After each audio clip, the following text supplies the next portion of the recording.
सो hi guys.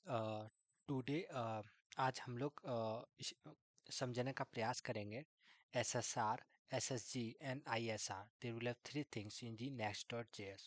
Okay, सो Next.js क्या है वो पहले देख लेते हैं। Next.js जो है वो फ्रेमवर्क है जो on the top of react ये बना है। रिएक्ट तो है ही, उसी पे ऐसा बना है, बस इसमें कुछ एडवांस फीचर ऐड हुए हैं जैसे static site generation, okay, server side rendering and incremental site rendering. Okay, तीन चीज़ें इसमें होती है। आज वो चीज़ डिस्कस करते हैं और समझने का प्रयास करते हैं ये तीनों में डिफरेंस क्या है और उसका क्या बेनिफिट्स है।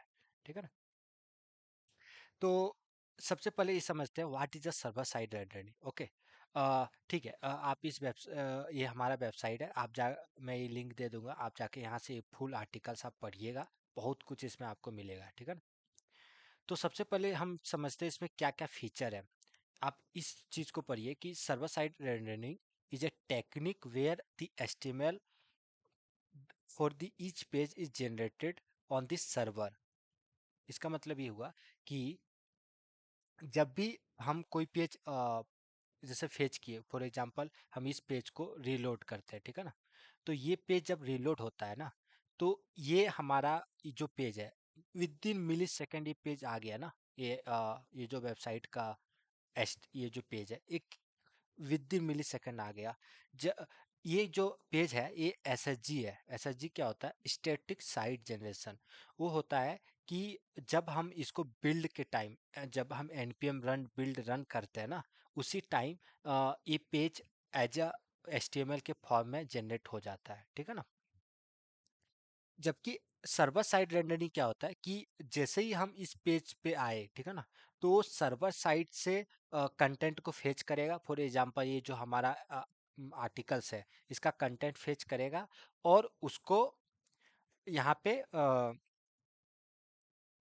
फिर वो HTML के फॉर्मेट में बनाएगा और हमारे इधर मतलब इस वेबसाइट में मीन्स भेज देगा। इसका मतलब ये हुआ कि जैसे ही हमने वो पेज किया, रिक्वेस्ट गया सर्वर पे, सर्वर में HTML बनाया, फिर हमारे पास वो रेस्पॉन्स आया, हम उस पेज को देखे। ये होता है सर्वर साइड रेंडरिंग। इसमें क्या क्या फीचर होते हैं सर्वर साइड, आप समझ पाए? सर्वर साइड रेंडरिंग मतलब सर्वर जब वहाँ जहाँ पे हमारा होस्टेड है, जैसे फॉर एग्जांपल ये वेबसाइट हमारा सब हर्सल पे होस्टेड है, तो वहाँ पे सर्वर पे ये रन होके वहाँ पे HTML बना के हमें देगा। ये हो गया सर्वर साइड रेंडरिंग। इसमें क्या क्या फीचर्स होते हैं? See, try to read this whole things. Okay, server side rendering is a technique where the HTML for each page is generated on the server in response to a user request. Okay, when a user visit a page, the server executes the React code, fetches any necessary data, and sends fully rendered HTML to the browser. Okay, the browser then hydrates the HTML and making it interactive. Okay, इसमें क्या क्या feature होते हैं आप इस चीज समझे ना, जैसे हम अभी जो आपको एक्सप्लेन किए थे। ठीक है, इसमें क्या क्या फीचर होते हैं? एक होता है डायनेमिक कंटेंट, कि अगर ये कंटेंट हमारा जो डाटाबेस में चेंज हो गया, ठीक है ना, तो हम ये चीज वो क्योंकि वो डाटाबेस से कंटेंट को ले रहा है, तो ये डायनेमिक हो गया कि कभी भी चेंज होगा तो हमें कोई दिक्कत नहीं है, क्योंकि वो डाटाबेस से डायरेक्ट डाटा ले रहा है। ठीक है ना? Dynamic content ideal for application with frequently changing data. Okay, or personalized content like अगर फ्रिक्वेंटली डाटा, जैसे फॉर एग्जांपल हम अगर एक डैशबोर्ड बनाए तो वहाँ पे हमको सर्वर साइड रेंडरिंग यूज करना पड़ेगा। Okay, server dependency requires a server to handle incoming request and generate HTML.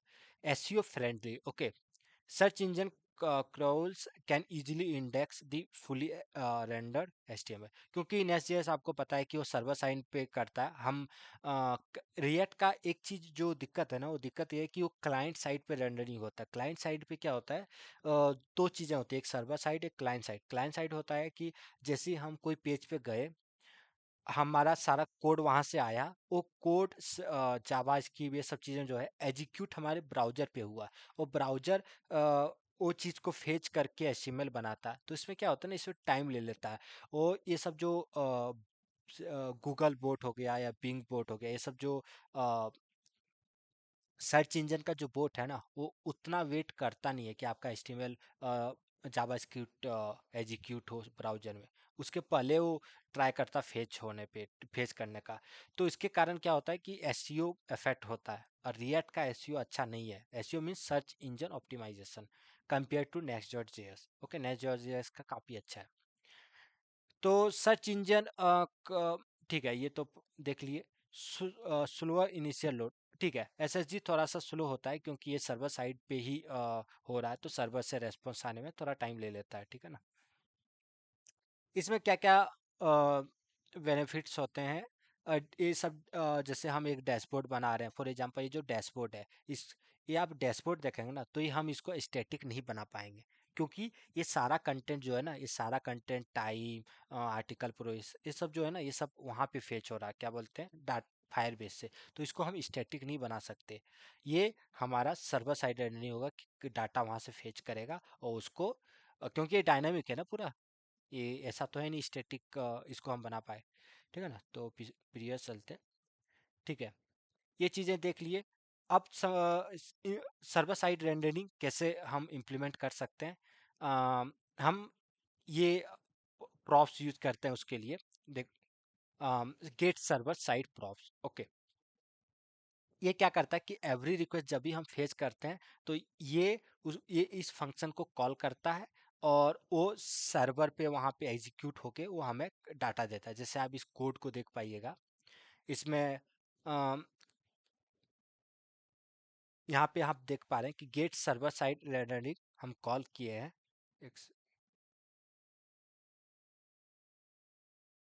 Okay guys, सो अभी तक हम ये डिस्कस कर चुके हैं कि सर्वर साइड रेंडरिंग क्या होता है, क्या बेनिफिट्स है उसके, ठीक है ना। अब थोड़ा स्टैटिक साइट जनरेशन के बारे में देख लेते हैं। What is static site generation? Try to read this. Static site generation (SSG) is a technique where HTML pages are generated at the build time and served directly to the browser from a CDN, Content Delivery Network. This means that the HTML is a pre-rendered and stored ready to deliver instantly to users. Have you tried to understand these lines full? इसका मतलब ये हुआ कि एक तो हुआ कि S S G server side rendering, एक S S R, sorry S S R server side rendering. S S G means जब आप बिल्ड करते हैं, जब npm run build command run करते हैं, तो क्या करता है, जो जो प्री डिफाइंड है स्टैटिक पेजेस, उसको बिल्ड कर देता है उसी टाइम पे। ओके, एंड जब आप उसको डिप्लॉय करते हैं, फॉर एग्जांपल वर्सल पे डिप्लॉय किए या नेटलीफाई पे डिप्लॉय किए, तो डायरेक्ट सीडीएन से वो एचटीएमएल पेज दे देता है आपको, instead of like like server से डाटाबेस से डाटा ले और उसको एचटीएमएल में बनाए सर्वर साइड में। ऐसा नहीं करता वो डायरेक्ट, क्योंकि एचटीएमएल आपको उसी टाइम बिल्ड हो गया जब आप बिल्ड कर रहे थे उसको, ठीक है ना। उसी सो फॉर एग्जांपल ये हमारा वेबसाइट है, मैं आपको थोड़ा इसके बारे में बता देता हूँ। तो इसमें आप देखिएगा ना, तो इसमें हमारे पास लगभग 5 to 6 thousand आर्टिकल्स है, ठीक है ना। तो ये ऐसा तो है नहीं कि आप ये देख पा रहे हैं कि ये सारे पेजेस तो हम ऐसा है नहीं कि सारे सर्वर साइड है। ये सारे पेजेस जो है ना, इतना फास्ट आप देख पा रहे हैं कि कैसे फेच कर रहा है। ये जो फेच कर रहा है, इसको बोलते हैं स्टैटिक साइट जनरेशन। मतलब हम जब बिल्ड कर रहे हैं इसको, npm रन बिल्ड जब कमांड रन होती है ना, उसी समय इस सारे पेजेस का कंटेंट फेच करके उसी टाइम एचटीएमएल बना देता है, ठीक है ना। और आप इसको जब डिप्लॉय कर दिए वर्सल पे, तो ये डायरेक्ट सीडीएन से आपको डायरेक्ट एचटीएमएल दे दिया, कोई रेंडरिंग कुछ भी नहीं हुआ, कोई डाटा फेच नहीं, ठीक है। तो ये काफ़ी फास्ट होता है और एसईओ के लिए काफ़ी सही है, ठीक है ना। ये हमारा थोड़ा आपको बता दिए हमारे वेबसाइट के बारे में, ठीक है ना। अब हम चलते हैं, ठीक है। ये देख लिए स्टैटिक साइट जनरेशन। इसमें क्या क्या फीचर होती है? एक होता है प्री रेंडर एचटीएमएल, आपका मतलब HTML pages are generated during the build process, ठीक है। CDN delivery, static assets are typically सब from CDN for optimal performance. CDN क्या होता है कि nearby content delivery network होता है कि जैसे आपका, आप इंडिया में है तो आपका नियर बाय जो होगा, फॉर एग्जांपल हम जैसे बेंगलोर में है तो हमारा नियर बाय में भी मुंबई होगा, ठीक है ना, जहाँ से हमारा तुरंत डाटा आ जाएगा, ठीक है ना। तो ये चीज़ें हैं जो एक सेकंड, इसको मैं मिनिमाइज कर देता हूँ, ठीक है। हाँ, तो हम क्या देखें इसमें कि सीडीएन जो होता है नियर बाय रहती है सर्वर, जो डायरेक्ट वो डाटा आपको दे देती है, ठीक है ना, वो सिर्फ कंटेंट डिलीवरी का काम करता है, उसका कोई रेंडरिंग कुछ नहीं, तो काफ़ी फास्ट होता है। उसके बाद fast load time extremely fast due to pre render HTML, HTML पहले से बनी हुई है जब आप इसको कर रहे हैं, ठीक। सुटेबल फॉर स्टैटिक कंटेंट, जैसे हमारा ये जो आप वेबसाइट देख रहे हैं, ये हमारा मोस्ट मोस्ट जो है वो आर्टिकल्स ही है इसमें, ठीक है ना। तो ये सारा कंटेंट हमारा स्टैटिक रहेगा, ऐसा कोई दिक्कत नहीं कि हम हर दिन इसको चेंज तो करेंगे नहीं। जब भी हमारे अब टाइम अपडेट होगा, उसके बेसिस पे हम इसको वापस रीबिल्ड करेंगे और उसको डिप्लॉय कर देंगे। स- ये काफ़ी मतलब हमारा सर्वर कॉस्ट भी बचाता है, ठीक है ना। ये हाँ, और इसको इम्प्लीमेंट कैसे करते हैं, इसका एक फंक्शन होता है गेट स्टैटिक प्रॉप्स, जो आप इसको यहाँ पे आप देख पा रहे हैं, ये कोड में ये फंक्शन को कॉल करता है यहाँ पे। ये देखिए यहाँ से डाटा उठाता है, गेट स्टैटिक प्रॉप्स जो है ये फॉर एग्जाम्पल कोई एग्जाम्पल के लिए कोई डिस्क्रिप्शन है एक डाटा का, इसको यहाँ पे हार्ड कोडेड कर दिए एग्जाम्पल के लिए, और ये डाटा प्रॉप्स के जरिए देता है आपको, ठीक है ना। और ये प्रॉप्स यहाँ पे यूज करते हैं, ये देखिए ये अबाउट पेज, यहाँ से अबाउट पेज के अंदर ये प्रॉप्स हम पास किए हैं, और इसके अंदर ये टाइटल है, ठीक है ना, और डाटा डॉट डिस्क्रिप्शन यहाँ पे यूज किए हैं, ये देखिए, ठीक है ना। तो ये एक एग्जांपल है कि अबाउट पेज का, कि हम कैसे इसको यूज कर रहे हैं।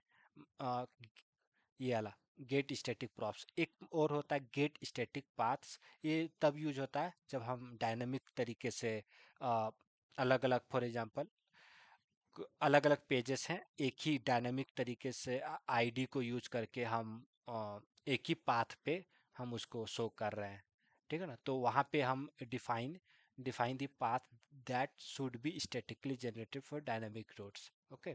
मतलब एक ही पाथ पे अलग अलग आईडी को यूज करके हम जब पाथ को यूज करते हैं, तो हम ये गेट स्टैटिक पाथ्स को यूज करते हैं, ठीक है ना। तो ये हम समझ गए, एसएसआर एसएसजी ये दोनों चीज समझ गए, ठीक है ना। इसका कुछ ड्रॉ कुछ डिसएडवांटेज है, वो है कि not suitable for dynamic content, SSG is not ideal for application that require frequently updated and personalized content. Build time इसका थोड़ा ज़्यादा रहता है, री डिप्लॉयमेंट होता है, जब आपका कोई कंटेंट चेंज करना हो तो आपको पूरा वेबसाइट को री डिप्लॉय करना पड़ता है। ये कुछ चीज़ें हैं जो इसका डिसएडवांटेज है, बाकी बेनिफिट्स भी है। अब एक थर्ड चीज़ आता है, एक सेकंड, हमारा बैटरी चला गया क्या, एक सेकंड, हाँ। तो एक थर्ड चीज़ आता है, वो आता है ISR। वो क्या होता है, इंक्रीमेंटल, एक सेकंड, इंक्रीमेंटल साइट, ये देखिए इंक्रीमेंटल स्टैटिक रीजनरेशन, ठीक है ना। एक एडवांस मॉडल इम्प्लीमेंट किया है नेक्स्ट जेएस में। ये क्या करता है, अब दोनों को कंबाइन करना चाहते हैं, एसएसजी और एसएसआर को। If you want to combine both, then how you will, एक नया चीज़ इसमें इम्प्लीमेंट हुआ, वो है कि इसमें जो होता है, ये भी बिल्ड टाइम पे स्टैटिक साइट बना देता है, ठीक है ना। इसमें कुछ हम एक टाइम देते हैं, डिफाइन देते हैं, फॉर एग्जांपल हम 1 आवर का टाइम दे दिए, ठीक है ना। तो 1 आवर का जब टाइम इसमें दिए, तो 1 आवर के बाद हमारे सर्वर थ्रू के ऑन दिस सर्वर ये पेज को रीबिल्ड कर देगा। मतलब एक टाइप का हो गया कि हम स्टैटिक साइट जनरेशन भी यूज कर रहे हैं, ओके, और सर्वर साइड ये कर रहे हैं कि हम इसको रीबिल्ड कर दे रहे हैं, जो पेजेस जैसे हम 60 मिनट दे दिए, ठीक है ना, जैसे रिवैलिडेट, इसमें रिवैलिडेट हम कर रहे हैं एवरी 10 सेकेंड में। तो ये हमारा एवरी 10 सेकेंड में HTML बनाते रहता है। तो क्या होता है कि अगर 1000 यूजर आए, समझे, तो वो हमारा 1000 रिक्वेस्ट के थ्रू सर्वर री रेंडर नहीं करेगा वो पेजेस को। हमारा क्या करेगा कि जो पेजेस बिल्ड है HTML उसको डायरेक्ट सर्व कर देगा CDN के थ्रू, और 10-10 सेकेंड के टाइम फ्रेम में उसको रिबिल्ड करते जाएगा, ठीक है ना। आ, ये एक होता है ISR। मोस्टली आप 1 आवर देख सकते हैं, 1 आवर का टाइम इसमें दिया जाता है ISR में, इंक्रीमेंटल साइड रीजनरेशन, ठीक है ना।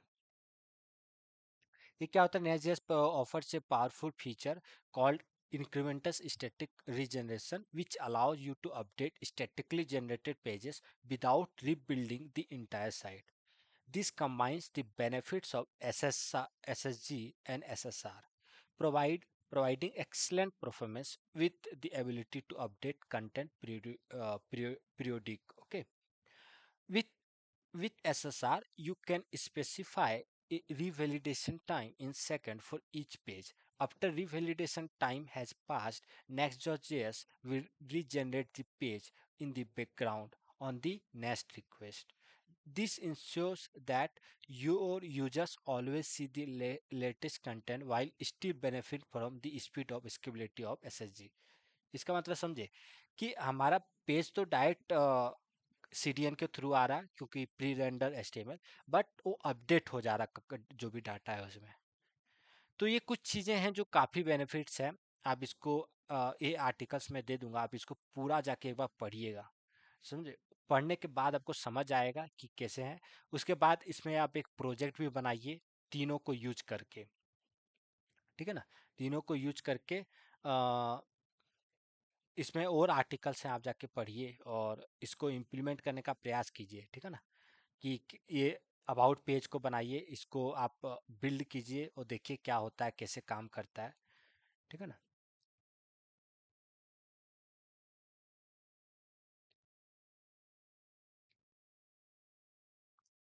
तो ये हमारा आज का डिस्कशन था, ठीक है ना। कौन सा कब सेलेक्ट करना, आप इसको भी जाके एक बार पढ़िए अच्छे से, ठीक है। तो आज का वीडियो यहीं रखते हैं, ठीक है ना। Thank you for your time. Okay, thank you, bye.